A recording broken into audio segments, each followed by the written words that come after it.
Important to remember is infection control. There's been a lot of conversation about this in the media and that of late.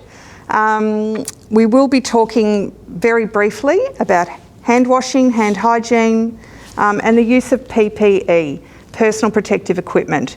All workplaces should be able to provide a certain basic level of PPE within the first aid kits, as I mentioned. Gloves, masks, face shields, etc. We have all of these available. We also have at the college hand sanitizer, which is a good practice to get into. Regularly washing your hands or sanitising your hands is probably the best defence against infection. It will create a clean surface on your hands, but importantly to remember that your hands are only as good as the integrity of the skin. So if you have any breaks or lesions or cuts or whatever, that's actually a break in the surface of that barrier. So importantly, as well as sanitising and hand washing, it's also very good to maintain healthy skin. So using moisturising lotions and that to keep the integrity of your skin intact. If you're wearing gloves and a mask, try not to contaminate yourself when you're putting them on and off. With the gloves, if they're on and they're dirty, use the cuff and fold them off inside out and discard. With your mask, try not to touch the face shield because that's where the majority of droplets will land on or that you're breathing onto as well. So just remove it on and off using the ear straps and discard. After you've done that, wash your hands with some sanitizer, and in a few minutes then you can use moisturiser as well to help protect the integrity of your skin. If, for example, you are exposed to something that splashes on you, particularly in your eyes or your mouth or your nose, very important to rinse with these areas with copious amounts of water and to thoroughly clean the area.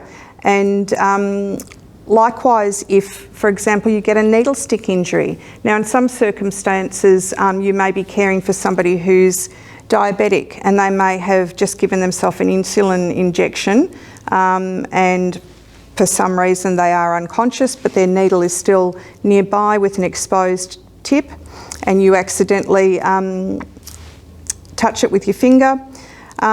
Likewise, wash that area with copious amounts of soap and water.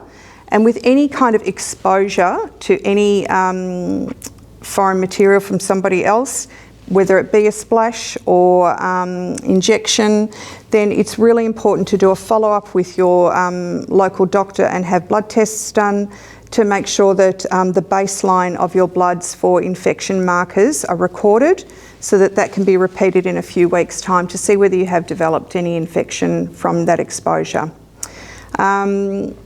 It is also important with the said sharp, like the injection from the diabetic person or from somebody who has overdosed, if you're out in the community, that that sharps is disposed of correctly.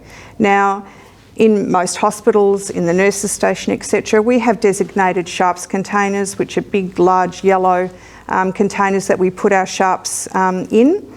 In the community though, you don't have access to that obviously, so you've got to use what's available. So you may get a water bottle, and I'll just grab one,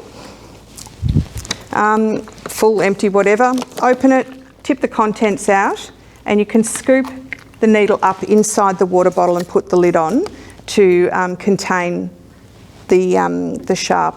And then it can be disposed of once an ambulance and that arrives, they can put it in their sharps container. It's also good to have because the sharps can be tested to see whether the person that you're looking after does have a condition like hepatitis or HIV, etc. So that would also give you a baseline of what infections to be looking for.